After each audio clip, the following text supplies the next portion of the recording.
Halo semuanya, Assalamualaikum warahmatullahi wabarakatuh. Selamat datang kembali di channel Didi Caridi yang dulunya Didi Dermayu. Kenapa Didi ganti channelnya namanya itu karena identik dengan nama daerah ya. Didi tidak mau terfokus sama satu daerah karena video atau konten-konten yang Didi buat ini akan mengedukasi teman-teman CPM seluruh Indonesia, bukan hanya di Indramayu saja. Oke, kita terlepas dari perubahan nama channel, semoga ini lebih bermanfaat karena itu lebih spesifikasi lagi dengan nama pribadi Didi sendiri ya.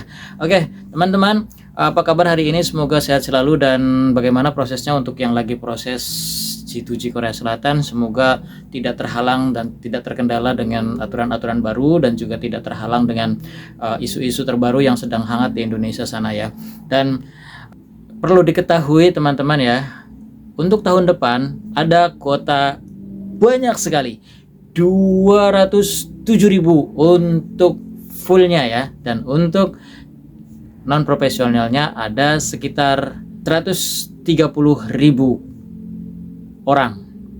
Oke, bagaimana video selengkapnya? Jangan di skip, tonton video ini sampai dengan selesai. Yang belum subscribe, jangan lupa subscribe dulu guys ya. Jika teman-teman menyukai video ini, tekan tombol like-nya. Dan jika merasa bermanfaat, silakan share ke platform media sosial teman-teman yang lain. Jangan lupa tinggalkan komentar positif di kolom komentarnya. Terima kasih, check it out. Halo semuanya, selamat datang di channel kita. Hari ini kita akan bahas tentang kebijakan terbaru dari pemerintah Korea Selatan nih, yang pasti menarik banget buat kalian yang lagi cari info soal kerja di luar negeri, terutama di Korea. Anda ingin merubah nasib dengan menjadi pekerja migran Indonesia ke Korea Selatan?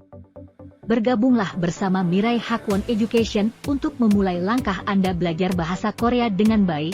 Kami hanya menjembatani Anda yang mempunyai cita-cita bekerja di Korea Selatan dan kembali pulang dengan kesuksesan, sehingga bisa menciptakan lapangan pekerjaan bagi orang sekitar Anda dengan modal yang Anda peroleh dari bekerja di Korea Selatan tersebut. Mirai Hakwon mengawal proses Anda sampai dengan Anda berangkat dan bekerja di Korea Selatan. Jika Anda masih berpikir tidak akan ada langkah untuk perubahan jalan Anda, marilah jabat tangan kami dan kami tunjukkan Anda jalan untuk merubah nasib Anda. Karena Tuhan tidak merubah nasib suatu kaum, kecuali kaum tersebutlah yang merubahnya.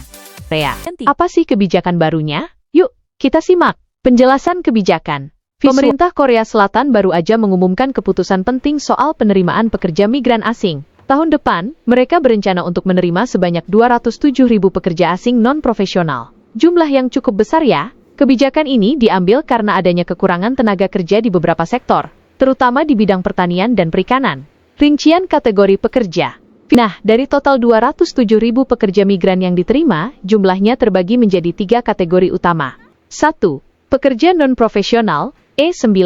Ini adalah kategori yang paling banyak, yaitu sekitar 130.000 orang. Meskipun jumlahnya menurun dibandingkan tahun sebelumnya, tapi tetap jadi kontributor terbesar dalam memenuhi kebutuhan tenaga kerja di Korea. 2. Pekerja musiman, E8. Kategori ini mengalami peningkatan, menjadi 75.000 orang. Ini menunjukkan bahwa sektor pertanian dan perikanan memang sangat membutuhkan tenaga kerja tambahan.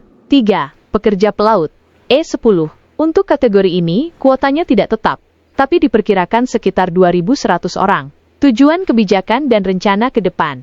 Tujuan utama dari kebijakan ini adalah untuk mengatasi kekurangan tenaga kerja di sektor-sektor yang vital bagi perekonomian Korea Selatan. Selain itu, pemerintah juga berencana untuk memperbarui kuota khusus bagi setiap visa dan membuat rencana operasional yang lebih detail untuk tahun 2025. Kesimpulan. Jadi, kebijakan terbaru pemerintah Korea Selatan ini memberikan peluang besar bagi para pekerja migran untuk bekerja di sana. Namun, jangan lupa untuk selalu cari informasi yang valid dan up-to-date ya, sebelum memutuskan untuk bekerja di luar negeri. Oke. Selain video tadi yang menjelaskan tentang kuota bla bla bla bla bla bla, nah Didi juga bakal bahas sedikit tentang komen-komentar yang sudah masuk di kolom komentarnya di video-video Didi ya. Salah satunya dari teman kita yang sudah komentar di kolom komentarnya, yaitu info TKI Korea pulang sukarela bagi pekerja swasta, yang di situ menampilkan sosok ibunda bagi para PMI Korea Selatan ya sosok Ibu Risma ya, yang di situ share ulang dari GICC ya, yang katanya banyak menimbulkan spekulasi kalau GICC itu shelternya KBRI. Bukan guys ya, itu swasta, jadi itu murni dari Ibu Risa sendiri. Jadi terlepas dari itu semuanya, disclaimer dulu ya. Oke, Didi ada pertanyaan, maaf kalau ilegal tahun 2010 berangkat lagi ke Korea, apakah bisa Kak? Gini infonya, jadi di band itu berapa tahun ya? Sekitar 5 tahun. 2010 berarti sekarang 2024 sepertinya sudah bisa Kak, sudah bebas bandnya ya. Tapi dicoba saja karena data itu akan selalu ada ya, dicoba saja. Setahu Didi itu kemarin ada teman-teman yang ikut pemutihan juga ya.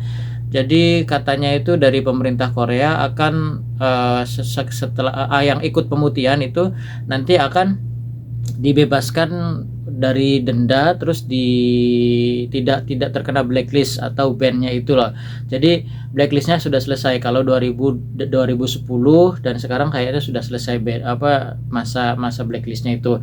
Tapi untuk selengkapnya silahkan tanyakan langsung ke Kementerian Pekerja Migran Indonesia. Juga ini dikutip dari berbagai macam sumber ya, dari cerita dari mulut ke mulut, yaitu kalau misalkan tahun kemarin itu untuk yang pulang sukarela mengikuti pemutihan itu dibebaskan dari denda dan tidak terkena blacklist atau ban tidak boleh ke Korea gitu lah, ibaratnya di banned gitu. Dari pengalaman Didi ada yang sudah berangkat lagi gitu Mas.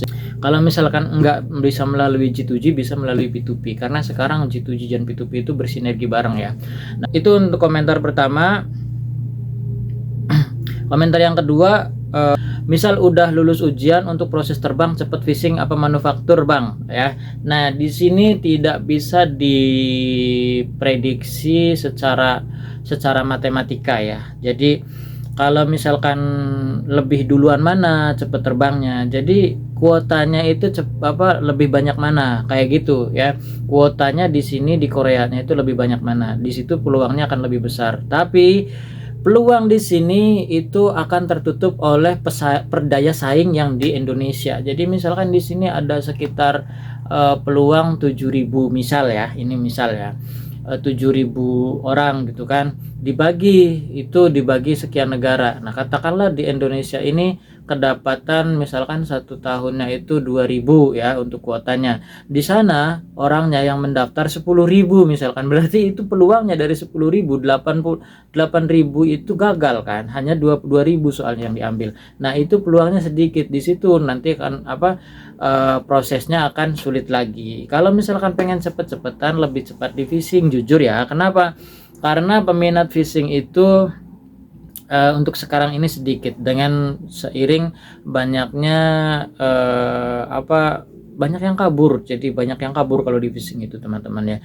Selain kerjanya nggak enak, juga di fishing itu kerjanya di laut, kadang juga cuaca juga tidak bersahabat. Nah, terus juga gaji juga sering ditunggak, sering mendapatkan kekerasan verbal ataupun non verbal, fisik juga, terus dapat pembulian dari senior, dari senior yang lebih lama gitu, negara lain ya.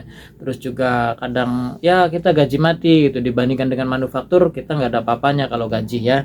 Jadi balik lagi ke nasibnya masing-masing untuk cepet-cepetan. Tapi untuk prediksi lebih cepat fishing memang. Tapi kalau misalkan untuk yang bertanya ini nggak punya pengalaman di laut, saran saya ikut manufaktur saja kayak gitu ya. Oke, mungkin di video ini Didi cukup bacakan 2 komentar itu. Nanti kita bakal bahas di video lainnya. Untuk teman-teman yang belum sempat dibacakan komentarnya, mohon bersabar ya. Dan komen nih, Didi bakal pengen dibahasin apa lagi untuk tentang TKI Korea gitu loh. Barangkali punya pertanyaan, silakan tinggalkan di kolom komentar. Dan barangkali punya usulan Didi suruh bahas apa, silakan teman-teman tinggalkan sarannya di kolom komentar. Kalau misalkan ada dari video Didi yang ibaratnya kurang tepat, kurang enak, atau ibaratnya menurut teman-teman perlu diperbaiki, jangan ragu untuk komentar. Kita membangun bersama, kita mengedukasi bersama. Visi misi Didi yaitu adalah memberikan informasi untuk teman-teman yang mau berangkat ke Korea Selatan, dan semoga video ini bermanfaat. Sekali lagi mohon dukungannya untuk subscribe channel Didi Caridi agar bisa berkembang dan memberikan informasi untuk teman-teman secara edukasi. Teman-teman semuanya semoga sukses dan selamat berjuang. Assalamualaikum warahmatullahi wabarakatuh. Sampai jumpa di video selanjutnya.